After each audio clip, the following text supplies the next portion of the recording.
Welcome everyone in the second lecture on the double integration.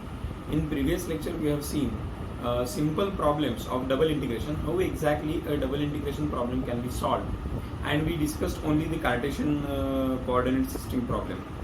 Now in today's lecture I am going to explain what exactly happens when we solve a double integration, means graphically what it happens, or how to solve a problem using the graphical representation. That part we are going to discuss. Of course, I am not going to discuss the derivation of the formula for double integration, the region, the surface, because that increase your little bit of means it becomes complex to understand. So I am just going to skip this in this video. Yes, I will prepare one video for the same, but we will prepare it later once we get an idea and we just get accustomed with the solving the problems of various types on this double integration chapter. Well, we earlier discussed a chapter that is definite integral.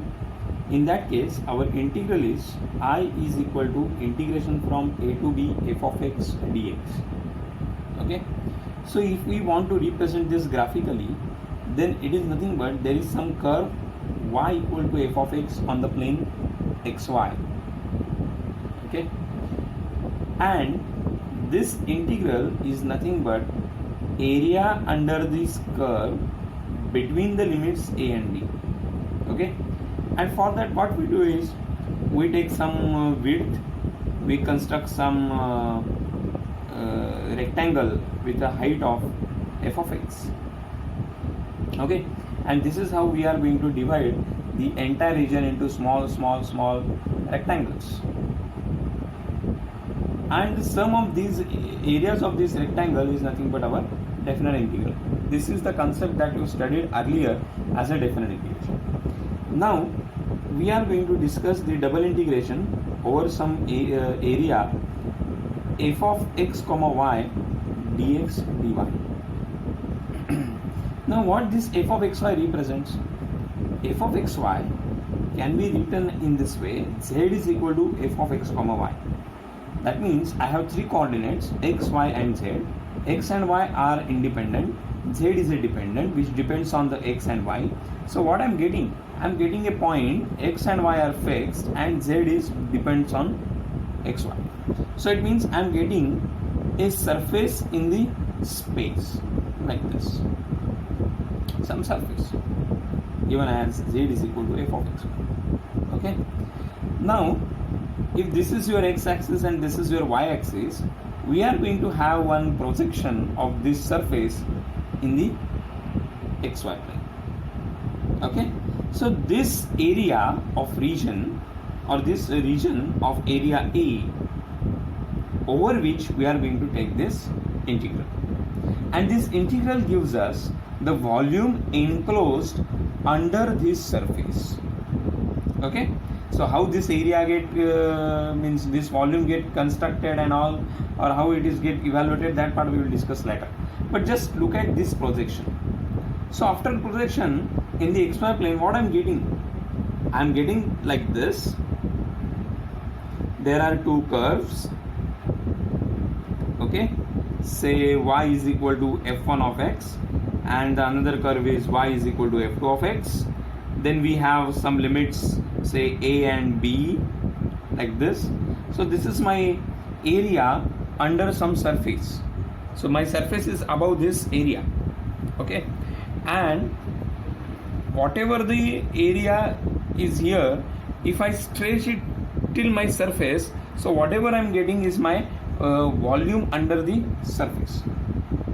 Okay, so that's the actual picture. Now what exactly I am getting here?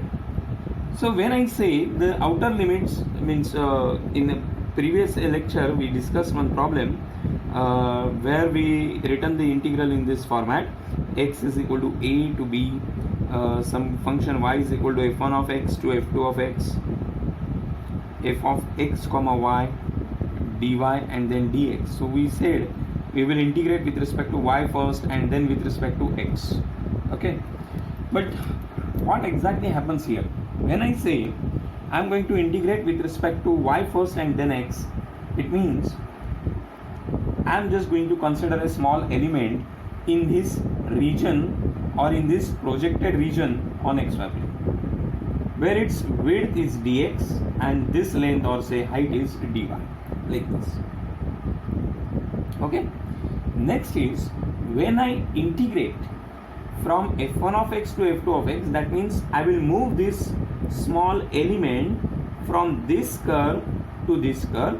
I get a small strip there, like this. I'm moving this square from the f1 of x to the curve f2 of x. So in the movement I'm getting this way. So that means I'm getting a strip over.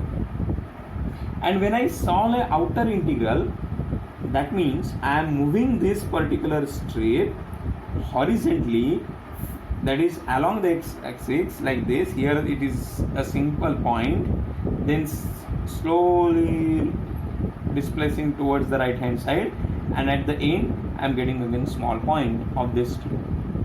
So this is between the limits a and b, so which is nothing but evaluating the integral with respect to x. So this is number 1. When the outer limits are of x and inner limits are of y, when the inner limits are of y, my strip is vertical, that is parallel to the y-axis, and the movement of the strip is from left to right. Okay, so this is case number 1. The second one is, suppose your projection looks like this.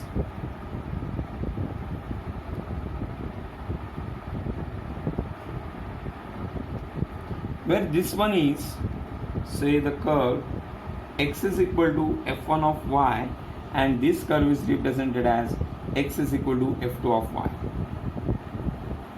and we have some limits in which I want to get this area. So the limits are c to d. So above this my surface is standing. We discussed one problem of this type: y is equal to c to d,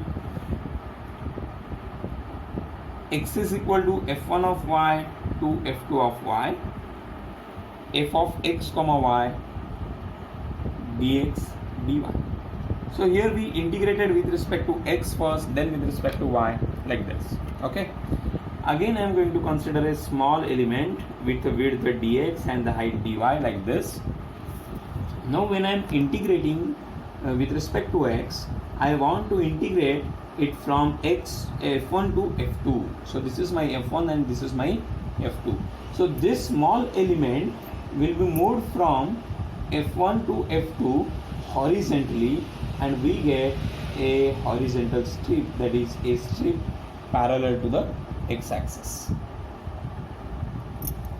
A strip on horizontal strip between the curves f1 to f2. Okay. Now when I solve an integration with respect to y, it means to cover this entire region, it moves from c to d, that is the lower limit to the upper limit. It means when the strip is horizontal, it is moved in the upward direction. Initially it is just a simple point. As I started moving in the upward direction, its length is going to be increased and then again decreasing, and here again it becomes a point.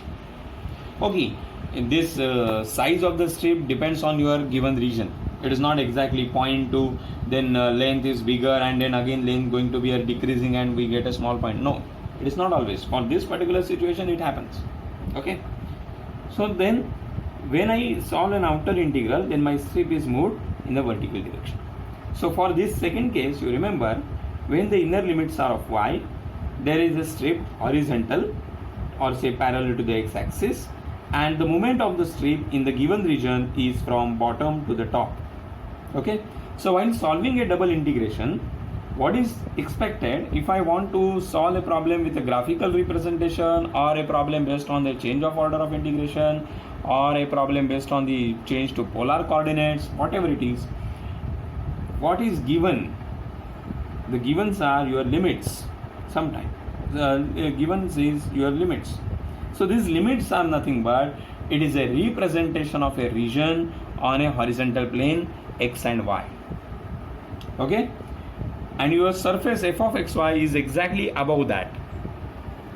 So we are not going to see what surface is.